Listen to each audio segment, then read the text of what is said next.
Biopsy करने से क्या कैंसर फैल सकता है? Biopsy is a risky thing और कंपलसरी? चलिए डिस्कस करते हैं।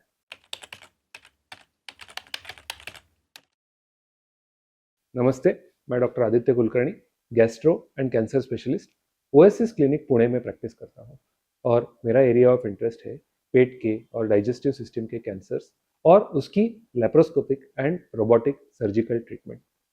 एक बहुत ही इम्पॉर्टेंट टॉपिक और एक बहुत ही कॉमन सा सवाल जो पेशेंट के मन में होता है कि कैंसर की बायोप्सी हमें एडवाइस की गई है, तो क्या इस बायोप्सी में कोई रिस्क होती है? कई जगह पे हमने पढ़ा था कि बायोप्सी के बाद में कैंसर स्प्रेड हो सकता है, ये आगे बढ़ सकता है, इसकी स्टेज आगे बढ़ सकती है, ये स्टेज 4 में जा सकता है, बायोप्सी बिल्कुल भी नहीं करवाना चाहिए और आप यहाँ बायोप्सी एडवाइस कर रहे हो। तो ये कन्फ्यूजन को कैसे सॉर्ट आउट किया जाए? तो सबसे पहले ये जानना जरूरी है कि बायोप्सी होता क्या है। बायोप्सी में हम जो भी कैंसर का या ट्यूमर का जो मास है उसके बीच में एक छोटी सी नीडल को डालकर उसके एक छोटे पीस को निकाल लेते हैं। इस पीस को हम लेबोरेटरी में भेज के उसको माइक्रोस्कोप के अंदर चेक करते हैं। इससे हमें यह पता चलता है कि क्या ये कैंसर है कि नहीं। कई बार कैंसर जैसे दिखने वाला कोई चीज होता है बट उसमें कैंसर नहीं होता। So we confirm the diagnosis. Second, अगर ये कैंसर है तो ये किस प्रकार का कैंसर है। थर्डली, ये कितना एग्रेसिव दिख रहा है, क्या ये स्लो ग्रोइंग है या फास्ट ग्रोइंग है, इसके बारे में कुछ इंडिकेटर्स हम जान सकते हैं। फोर्थ, आज के डेट में जब बहुत सारी चीजें जेनेटिक या मॉलिक्यूलर लेवल तक पहुंच गई है, ये टिश्यू का जो सैंपल होता है ये सोने से भी ज्यादा कीमती होता है, क्योंकि इसमें हमें उस पेशेंट के कैंसर में क्या म्यूटेशंस है, कौन से म्यूटेशन के अगेंस्ट कौन सा दवाई देना है, ये फाइंड आउट कर सकते हैं। तो basically without a proper biopsy cancer treatment in today's day is very difficult, क्योंकि हमें ये पता करना बहुत मुश्किल होता है कि ट्रीटमेंट कैसे दी जानी चाहिए, कौन से सीक्वेंस में दी जानी चाहिए, whether this patient needs surgery first, whether this patient needs some chemotherapy first या रेडिएशन देना चाहिए। तो विदाउट अ बायोप्सी इन चीजों को प्लान करना ऑलमोस्ट इम्पॉसिबल हो जाता है। तो this is the role of a biopsy in the modern era of cancer treatment.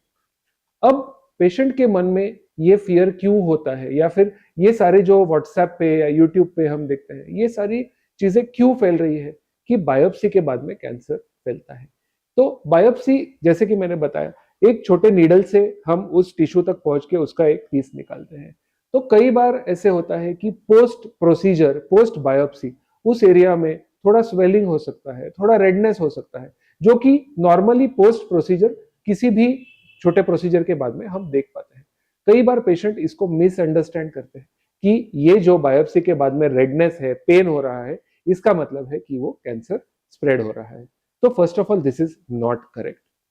Second, कई बार कैंसर ऑलरेडी हायर स्टेज में होता है, स्टेज 3, स्टेज 4 में हम इसको डिटेक्ट कर रहे हैं, और जब बायोप्सी हम लेते हैं तो इस बायोप्सी के टाइमिंग को पेशेंट्स एडवांस स्टेज के साथ में लिंक कर लेते हैं कि पहले तो ये कुछ ठीक था, उसके बाद में बायोप्सी लिया, फिर जब हमने पेट स्कैन करवाया तो उसमें बहुत सारा डिसीज जो है वो स्प्रेड हो गया है। बट ये स्प्रेड जो है बायोप्सी की वजह से नहीं हुआ है, ये कैंसर के बायोलॉजिकल बिहेवियर की वजह से, एग्रेसिव नेचर की वजह से वो स्प्रेड हो गया है, जो इसका बायोप्सी के साथ में कोई लेना देना नहीं है। तो क्या एक्चुअल रिस्क क्या होता है बायोप्सी में, what is the scientific evidence?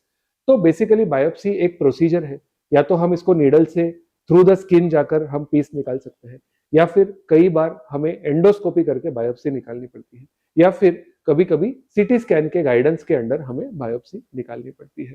तो कोई भी प्रोसीजर जब हम करते हैं इसमें कुछ माइनर रिस्क होते हैं, जैसे कि ब्लीडिंग का खतरा, जैसे कि इंफेक्शन का खतरा, या फिर कोई रेयर केसेस में जैसे कि लंग की बायोप्सी करते हैं तो कभी कभी चेस्ट में एयर जमा हो जाना, जिसे हम न्यूमोथोरैक्स कहते हैं।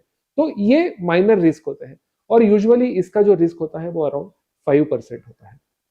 अब हम आते हैं real risk of cancer spread के बारे में। तो जिस नीडल ट्रैक्ट से हम बायोप्सी निकालते हैं, there is a very very small possibility कि इस नीडल ट्रैक्ट में कैंसर के कुछ सेल्स डिपॉजिट हो सकते हैं। आज तक जितना भी साइंटिफिक डेटा है, तो कोर नीडल की जो बायोप्सी होती है उससे नीडल ट्रैक्ट सीडिंग का जो रिस्क होता है वो 0.0001% है।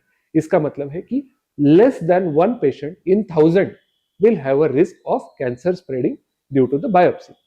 तो ये रिस्क ज्यादा है या फिर कैंसर के डायग्नोसिस को डिले करने का रिस्क ज्यादा है, तो डेफिनेटली कैंसर के डायग्नोसिस को डिले करने से, इसको बायोप्सी से प्रूव करके ट्रीट ना करने से ये जानलेवा हो सकता है। इसका डेफिनेटली रिस्क बहुत ज्यादा है। अब इस 0.001% को कैसे प्रिवेंट किया जाए? तो यूजुअली जो पार्ट हम बायोप्सी लेते हैं, जैसे कि ब्रेस्ट का कोई ट्यूमर है, जहां से बायोप्सी लिया है, सर्जरी के दौरान उस पूरे के पूरे ट्रैक्ट को हम निकालने की कोशिश करते हैं, नंबर 1। नंबर 2, हम ये कोशिश करते हैं कि जितने मिनिमम बार हम उस ट्यूमर को नीडल से पोक कर सकते हैं, उतने minimum bar, may be just single time हम उसमें से निकाल के ट्यूमर को सैंपल भेजेंगे। थर्ड थिंग इज कि जितने छोटे साइज की हम नीडल यूज कर सकते हैं, उतने छोटे साइज की हम नीडल यूज करते हैं। हार्डली 2 या 3 मिलीमीटर की ये नीडल होती है, तो इससे जो है नीडल का ट्रैक्ट जो है बहुत पतला सा रहता है, इसमें स्प्रेडिंग का रिस्क बहुत कम हो जाता है। और लास्टली, अगर कोई ट्यूमर है जो हमें इजीली दिख रहा है कि yes definitely this is a cancer और छोटा ट्यूमर है, इसका ऑपरेशन आराम से हो सकता है, तो इन सर्टन केसेस जैसे कि पैनक्रियाटिक ट्यूमर्स में बायोप्सी इज नॉट 100% कंपलसरी। तो इन पेशेंट्स में जहां पर surgery is a straight forward treatment, हम बिना किसी बायोप्सी किए सर्जरी को डायरेक्टली प्रोसीड कर सकते हैं। This is very much possible with today's good quality CT scan, good quality PET scan, MRI scan, जहां हम क्लियरली ये देख पा रहे हैं कि ये कैंसरस लग रहा है। और कई बार अगर हमें डाउट आ रहा है कि ये कैंसर है और कोई क्रिटिकल स्ट्रक्चर में है, तो सीटी स्कैन गाइडेंस के या एमआरआई गाइडेंस के अंडर हम ये बायोप्सी कर सकते हैं, जिससे कि इसकी एक्यूरेसी बहुत इंप्रूव हो जाती है और बार बार बायोप्सी लेने की जरूरत नहीं पड़ती है। इसी के साथ साथ कुछ अपकमिंग टेक्नोलॉजिकल इनोवेशंस भी है, जिससे कि हम बायोप्सी की रिस्क को कम कर सकते हैं। The first and most important I think is AI help for taking the biopsy. Artificial intelligence का और रोबोटिक असिस्टेंस का एक रोल बायोप्सी लेने में आ रहा है। कुछ ही सालों में सारे बायोप्सीज एआई असिस्टेड या रोबोटिक असिस्टेड लिए जाएंगे, जिससे कि बायोप्सी की एक्यूरेसी बहुत इंप्रूव हो जाएगी।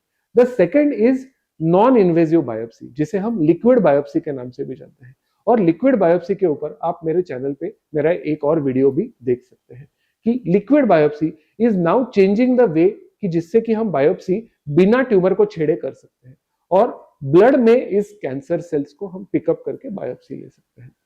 सो coming back to the main topic, क्या कैंसर बायोप्सी सेफ है, क्या ये रिस्की है? तो yes, cancer biopsy is largely very very safe. Cancer spreading की रिस्क है वो ऑलमोस्ट क्लोज टू 0% है। कैंसर बायोप्सी लेने से स्प्रेड नहीं होता है, ये डिलेड डायग्नोसिस की वजह से स्प्रेड होता है। तो डोंट बी अफ्रेड। अगर आपको बायोप्सी सजेस्ट की गई है तो आपके डॉक्टर से आप डिस्कस कर सकते हैं, इज देयर एनी अल्टरनेटिव, क्या ये कराना बिल्कुल जरूरी है, और अगर जरूरी है तो फिर आप निश्चिंत होकर बायोप्सी करवा सकते हैं। It is absolutely safe. अगर आपको कैंसर रिलेटेड कोई भी सवाल है तो आप मेरे चैनल को फॉलो कर सकते हैं। I will keep making scientific and informative science content related to cancer.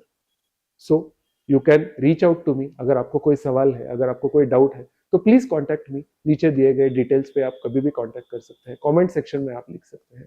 Thank you very much for watching this video and please keep following me for more such content. Thank you.